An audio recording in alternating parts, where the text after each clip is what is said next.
OPS எப்போ மீண்டும் முதலமைச்சர் வேட்பாளராக எடப்பாடியார் அறிவித்தாங்களோ இன்னும் 2021 உறுதியாக எடப்பாடியார் முதலமைச்சர். ஏன்னா அனைத்து தரப்பு மக்களும் இன்றைக்கி அவர் ஏற்றுட்டாங்க.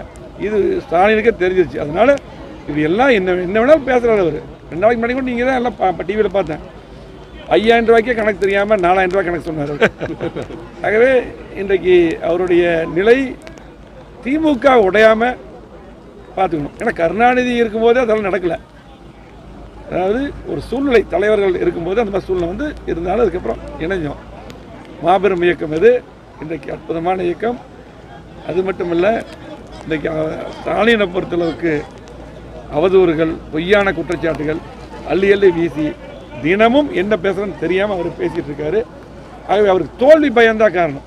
ஒரே வார்த்தை, தோல்வி பயத்திலே இன்றைக்கு மீண்டும் முதலமைச்சராக எடப்பாடியார் வருவதை தடுக்க முடியாமல் போய்விட்டது. இன்றைக்கி மக்கள் ஆதரவு பூராமல் இன்றைக்கி பார்த்தீங்கன்னா இன்றைக்கி முதலமைச்சர் நாமக்கல் திருச்சி மாவட்டத்துக்கு டூர் போயிட்டுருக்காரு. இன்றைக்கி அவ்வளோ வெளிச்சியாக இருக்குது. இதனால் அவர் என்ன பேசணும்னு தெரியாமல் பேசியிருக்கார். யார் எத்தனை பேர் வந்தாலும் அதிமுக உடைக்க முடியாது. திமுகவை தான் அவர் பாதுகாக்கணும். சட்டமன்ற தேர்தல் நடக்குது, கூடவே நம்ம உள்ளாட்சி தேர்தல், இப்போ நகராட்சி பேரூராட்சிக்கான உள்ளாட்சி தேர்தல் நடக்குமா? இல்லை, அதுக்கு பார்த்தீங்கன்னா இன்றைக்கி அதுக்கான வேலைகளும் அந்த தேர்தல் ஆணையம் தண்ணி அது பண்ணிகிட்டு இருக்காங்க. நீதிமன்ற உத்தரவுப்படி அதுக்கான வேலைகள் நடக்கும். சட்டமன்ற தேர்தலுக்கு அதுக்கு சம்மந்தம் இல்லை.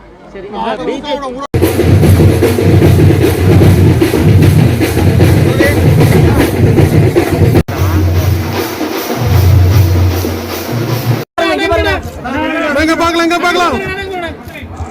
அண்ணா இங்க பாருங்க. Okay okay okay. கட்டலாங்க. ரைட் நான் கட்டறீங்களா?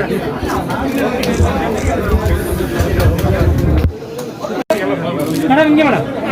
நான் இங்க பார்க்கலாம். அண்ணா இங்க பார்க்கலாம். போமா. Okay okay okay.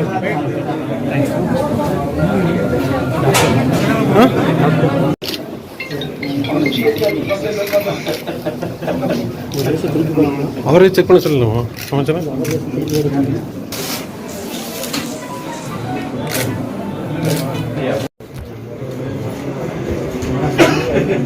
அக்கா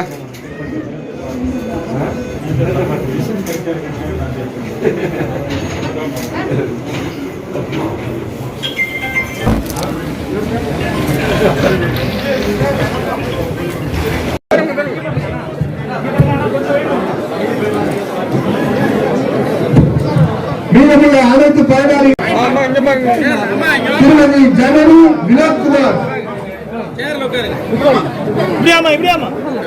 வீரசந்தியா அருண்குமார்,